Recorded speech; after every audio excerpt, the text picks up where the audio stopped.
A ver, ¿cómo es que un hombre que literalmente buscaba estar solo termina fundando una de las familias espirituales más influyentes de la historia? Bueno, hoy vamos a meternos de lleno en la historia de la primera comunidad franciscana, para entender qué era eso tan especial que los unía. Es una historia, de verdad, llena de sorpresas y de un concepto de amor radical. Ok, este es nuestro recorrido. Primero vamos a ver la gran sorpresa. ¿De dónde salió esta hermandad? Porque, en serio, apareció casi de la nada. Después nos vamos a ir hasta Ribotorto, para sentir ese calor de hogar que crearon. Vamos a descubrir cuál era el ancla espiritual que los mantenía a flote y, ojo a esto, cómo redefinieron por completo una palabra como obediencia. Y para cerrar, nos asomaremos a su visión sobre la amistad, que también tiene lo suyo. Bien, empecemos por el principio de todo, que ya de por sí es una gran paradoja. Para encontrar su verdadero camino, Francisco tuvo que renunciar a todo. Y hay que entender bien qué significa esto. No hablamos de una pelea familiar o de un distanciamiento. No. Fue un corte radical con su mundo entero. Dejar atrás a su familia, a sus amigos de siempre, todo. Un nuevo comienzo que, la verdad, en ese momento debió sentirse más como un final. Él estaba segurísimo, convencido de que lo que le esperaba era un camino en solitario. No tenía en mente empezar un movimiento, ni andaba buscando seguidores para nada. Su plan era simple, caminar solo, en silencio, siguiendo las huellas de Jesús. Punto. Entonces, aquí viene la pregunta del millón, ¿no? Si lo único que quería era soledad, ¿cómo es que termina creando una de las hermandades más famosas de la historia? La respuesta, y esto es lo fascinante, fue una sorpresa total, incluso para el propio Francisco. Porque aquí está el detalle clave. La comunidad no nació de un plan. Francisco no puso un anuncio, no hizo una campaña de reclutamiento. Nada de eso. La gente simplemente comenzó a llegar, atraída por su manera de vivir. Para él no eran seguidores, eran un regalo, un don inesperado del Padre. Pensemos en el caso del hermano Bernardo. No necesitó un gran discurso. Simplemente vio a Francisco orar y supo en ese instante que quería unirse.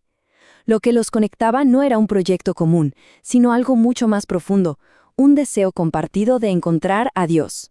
Y así, este grupo inesperado se fue convirtiendo en una verdadera familia. Se asentaron en un lugar llamado Ribotorto, y fue justo ahí, en la simpleza de ese lugar, donde se forjó el corazón de su comunidad. Y en Ribotorto definieron su forma de relacionarse de un modo, completamente revolucionario. No se veían como hermanos de sangre, que al final son iguales. Su modelo era mucho más radical, el amor de una madre. Pensemos en eso, un amor que encuentra su alegría no en recibir, sino en dar vida, en cuidar al otro, en ayudarlo a crecer sin esperar absolutamente nada a cambio. Cada hermano debía cuidar del otro como una madre cuida a su único hijo. Increíble.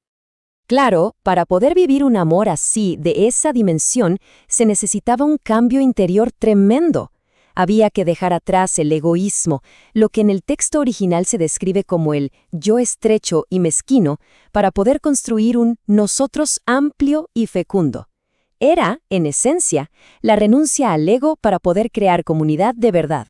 Y esto nos lleva a una de las ideas más potentes y, la verdad, más contraculturales. La época de mayor calidez, de mayor fraternidad en Ribotorto fue justo cuando vivían en la pobreza más extrema. La renuncia a las cosas materiales no era el objetivo final, sino el camino que les permitía dejar de lado el amor propio, la competencia, y así crear el espacio necesario para que esa hermandad floreciera.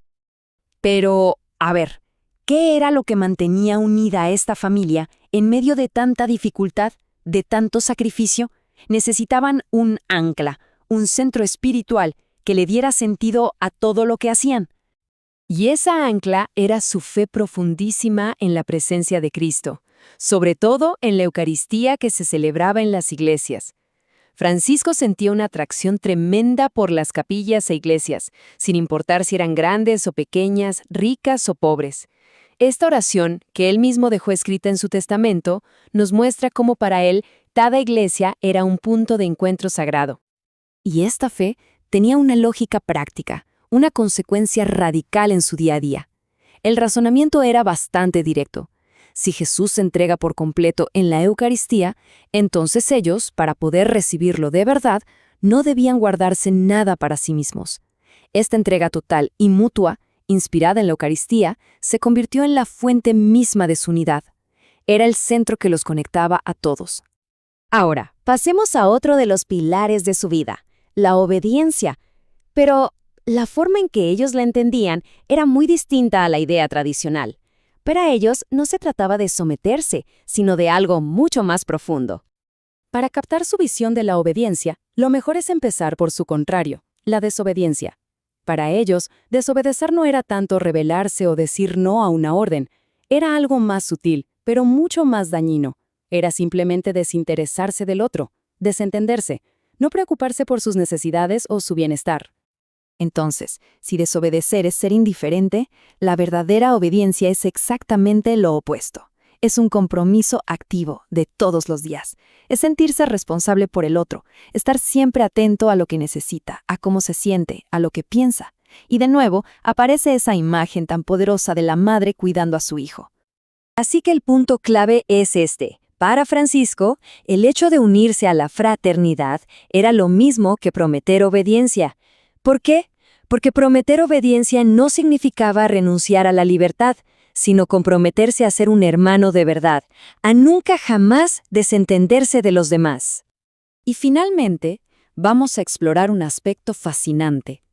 ¿Cómo manejaba una comunidad de hombres célibes la relación con las mujeres?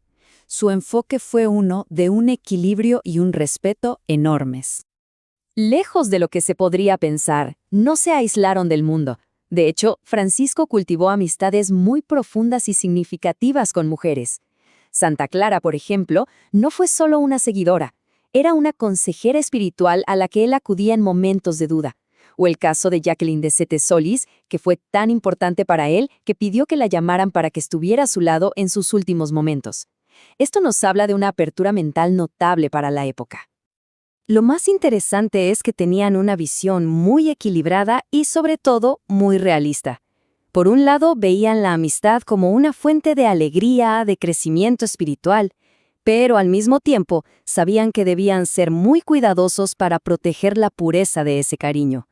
No era una prohibición, sino un equilibrio muy sabio. Entonces, si tuviéramos que resumir, podríamos decir que la fórmula de Ribotorto se basaba en estos pilares. Una hermandad que se recibe como un regalo, no que se elige. La pobreza como la condición necesaria para la unidad. La Eucaristía como el corazón que lo bombea todo. La obediencia entendida como un cuidado activo y responsable. Y finalmente, una visión madura y respetuosa de la amistad.